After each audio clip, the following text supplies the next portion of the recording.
கர்த்தருடைய பரிசுத்த நாமத்துக்கு ஸ்தோத்திரம்.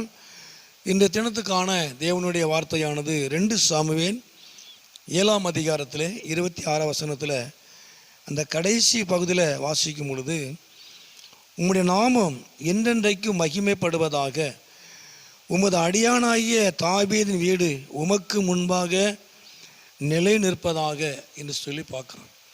அதாவது உம்முடைய நாமம் மகிமைப்படுவதாக, உம்முடைய நாமம் மகிமைப்படும்படி தாவீதினுடைய வீடு உமக்கு முன்பாக நிலை நிற்பதாக என்று சொல்லி அவன் ஜெபம் பண்ணுறான். கீழே வாசிக்கிறோம், தொடர்ந்து வாசிக்கிறோம். அப்போது தாவீதுக்கு தேவன் வீட்டை கட்டுவேன்னு சொல்கிறார், கொடுப்பேன்னு சொல்கிறார்.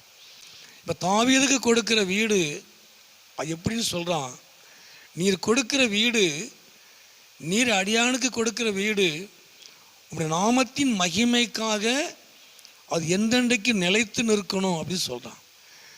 ஏன்னா கர்த்தர் கொடுக்குற வீடு, கர்த்தர் கொடுக்குற ஆசீர்வாதம். மேலே வாசிக்கிறோம் 21, உம்முடைய வாக்கு தத்துவத்தின் நிமித்தமும் உம்முடைய சித்தத்தின்படி, தேவனுடைய வாக்கு தத்துவத்தின்படி, தேவ சித்தத்தின்படி, விருப்பத்தின்படி தேவன் கொடுக்குற ஆசீர்வாதம். அவர் வாக்கு பண்ணினபடியே கர்த்தர் கொடுக்கிறார், வாக்கு தத்துவத்தை நிறைவேற்றுகிறார், தேவ சித்தத்தை நிறைவேற்றுகிறார்.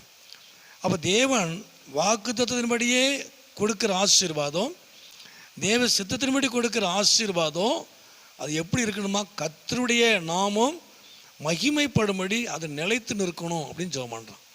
உண்மையாகவே இந்த நாட்களில் உங்களுக்கு கர்த்தர் கொடுக்குற ஆசீர்வாதம், நமக்கு எதுவாக இருந்தாலும் கர்த்தர் கொடுக்குற ஆசீர்வாதம், அவர் நமக்கு வாக்கு தத்துவத்தின்படியே நமக்கு நிறைய நன்மைகளை தருகிறார், அற்புதங்களை செய்கிறார்.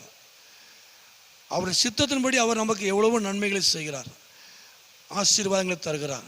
அவன் தேவன் கொடுக்கிற எந்த ஆசீர்வாதமாக இருந்தாலும், அவரிடத்தில் பெற்றுக்கொண்ட எந்த ஆசீர்வாதமாக இருந்தாலும், எந்த நன்மைகளாக இருந்தாலும், அது தேவன் நாமம் மகிமைப்படும்படி அது நிலைத்து நிற்கணும். கர்த்தர் நாமத்துக்கு மகிமை உண்டாவதாக. கர்த்தர் கொடுத்த ஆசீர்வாதம் தான். அவர் நமக்கு வாக்குத்தத்தம் பண்ணியிருக்கிறார். தம்முடைய வாக்கு தத்தத்தை நம்முடைய வாழ்க்கையிலே, நம்முடைய குடும்பத்திலே அவர் நிறைவேற்றுகிறார். ஆனால் கர்த்தர் கொடுத்தாலும் அது கர்த்தருக்காகவே, கர்த்தருடைய நாமத்தின் மகிமைக்காகவே அது இருக்கும் பொழுது அது என்றென்றைக்கும் அது நிலைத்திருக்கும். அவர் கொடுக்கிற ஆசீர்வாதத்தை நாம் தவறாக பயன்படுத்த முடியாது. இது கர்த்தர் கொடுத்தது தான். கர்த்தருக்கு பிரியமில்லாத காரியத்தை நாம் செய்ய முடியாது, அது நிலை நிற்பதல்ல. கர்த்தர் கொடுக்கிற ஆசீர்வாதமாக இருந்தாலும், அவருடைய சித்தத்தின்படி அவர் நமக்கு கொடுத்தாலும், அவர் விரும்பி நமக்கு கொடுத்தாலும், அவருடைய நாமம் மகிமைப்படும்படியே அந்த ஆசீர்வாதம், அந்த நன்மை, அந்த வீடு, அந்த ஊழியம் இருக்கணும். அது என்றென்றைக்கும் அது நிலைத்திருக்கும். தேவன் அதை விரும்புகிறார்.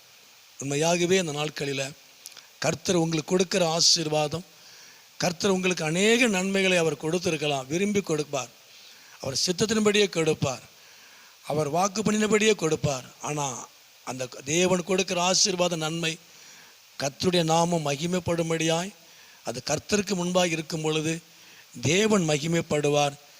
தேவன் கொடுக்கிற ஆசீர்வாதம் அது என்றென்றைக்கும் அது உங்கள் வாழ்க்கையிலே, நம்ம வாழ்க்கையிலே அது நிலைத்திருக்கும். கர்த்தர் ஆசீர்வதிப்பார். ஜெபம் பண்ணணும். எங்களை அதிகமாக நேசிக்கிற நல்ல பிதாவே, அருமையான ஆண்டவரே, இந்த நேரத்துக்காக நன்றி செலுத்துகிறோம். இந்த சத்தத்தை கேட்குற ஒவ்வொரு பிள்ளைகளையும் குடும்பங்களையும் கர்த்தர் ஆசீர்வதியும், உங்களுடைய நாமத்தை மகிமைப்படுத்தும், மகிமையான காரியங்களை செய்யும். இயேசுவின் நாமத்தில் ஜெபிக்கிறோம் நல்ல பிதாவே. ஆமேன், ஆமேன்.